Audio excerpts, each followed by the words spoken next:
Ya, pemerintah ketika memang punya kemauan yang kuat, kemauan yang keras, dukung BNN, berikan anggaran yang besar, berikan jumlah personil yang besar gitu. Jadi tidak hanya sekedar statement.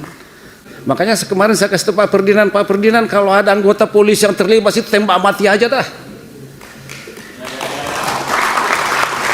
Nggak bisa bos, nggak bisa bos.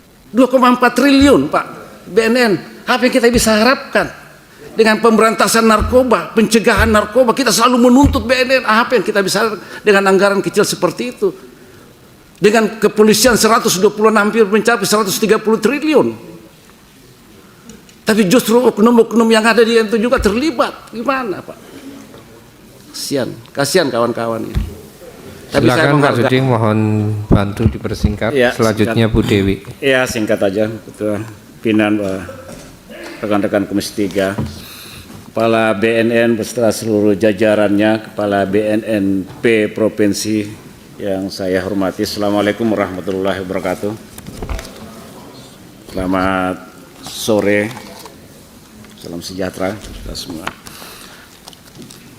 Pak Martinus, saya sangat sadar betul ya dan realistis menyikapi bahwa dengan keterbatasan sumber daya yang dimiliki oleh BNN dan juga keterbatasan anggaran yang dimiliki BNN, memang kita prihatin untuk itu, dan saya memberikan penghargaan atas kinerja yang Bapak tunjukkan beserta seluruh jajarannya ya.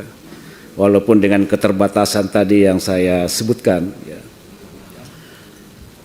hampir semua ya, pihak, bahkan presiden, dari presiden satu ke presiden berikutnya juga sudah menyampaikan bahwa ini kita dalam kondisi darurat narkoba. Dan itu hampir semua menyasar semua wilayah dan semua lapisan masyarakat. Gitu.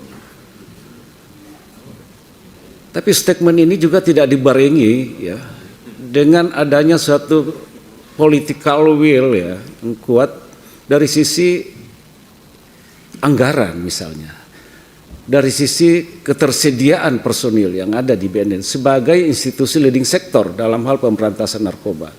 Saya setuju dengan kawan-kawan tadi. Kita sebenarnya tidak terlalu banyak memberikan apa namanya ya, walaupun ini institusi yang kita harapkan ya dalam hal pencegahan, pemberantasan dan penyalahgunaan peredaran gelap narkoba, tapi juga memang harus dibarengi dengan anggaran dan personil yang memadai gitu loh. Karena ini adalah kejahatan transnasional, kejahatan kemanusiaan, dan hampir semua menyasar ya semua elemen masyarakat. Dan kita prihatin kondisi bangsa kita terkait masalah peredaran narkoba ini. Prihatin sekali Pak Tinus. Kenapa ini bisa terjadi?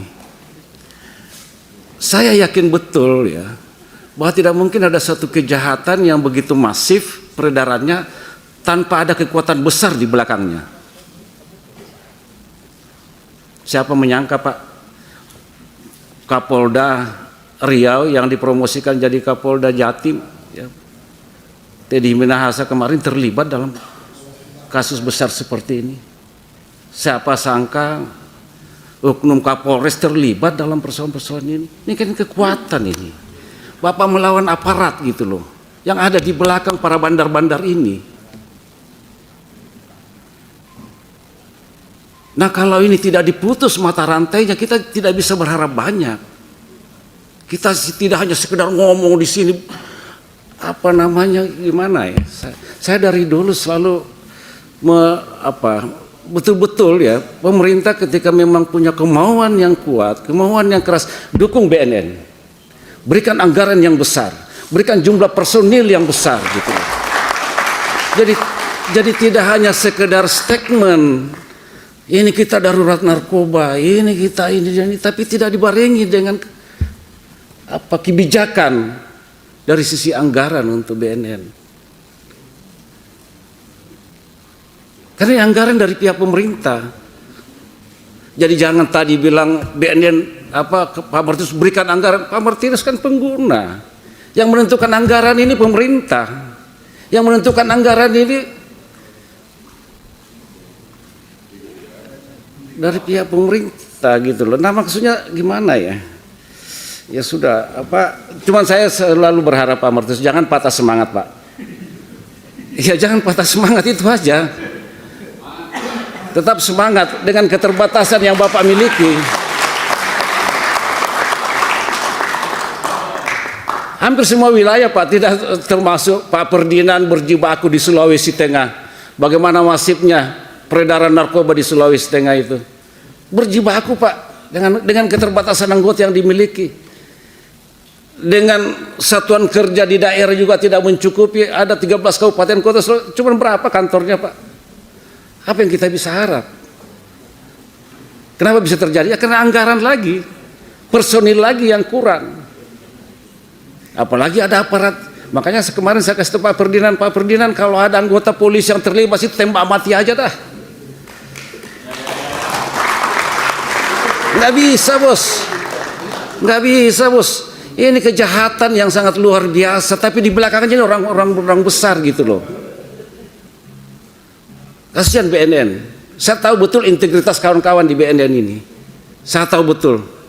Sampai menyamar, harus kerja numpang di kapal bea cukai apa segala macam, mengintai, numpang, Pak. Semangatnya luar biasa, Pak. Tapi di balik yang melakukan peredaran ini kan orang-orang, bukan orang kecil ini. Ini kejahatan transnasional melibatkan oknum aparat di dalamnya. Dan ini bukan, nah Pak Martinus saya hanya mensupport ya dengan keterbatasan anggaran. Cobalah bicara mana kawan-kawan dari ini, bicaralah dengan Presiden, berikanlah anggaran yang besar, berikanlah jumlah personil yang besar, lengkapi fasilitasnya yang betul-betul dibutuhkan untuk itu. Ya kan begitu. Kalau dibandingkan anggaran cuma 2,4 triliun dibandingkan kepolisian 126 sekian triliun. Apa yang kita bisa harapkan, Pak? 2,4 triliun, Pak. BNN, apa yang kita bisa harapkan? Dengan pemberantasan narkoba, pencegahan narkoba, kita selalu menuntut BNN. Apa yang kita bisa harapkan dengan anggaran kecil seperti itu? Dengan kepolisian 120 hampir mencapai 130 triliun. Tapi justru oknum-oknum yang ada di itu juga terlibat. Gimana, Pak? Kasihan kawan-kawan ini. Tapi saya menghargai semangatnya beliau, kawan-kawan BNN. Yang sangat luar biasa, Pak. Karena ada kawan saya, itu Pak, kita menyamar, Pak. Hanya numpang-numpang kapal bea cukai. Kasihan. Terima kasih. Baik, luar biasa Pak Suding.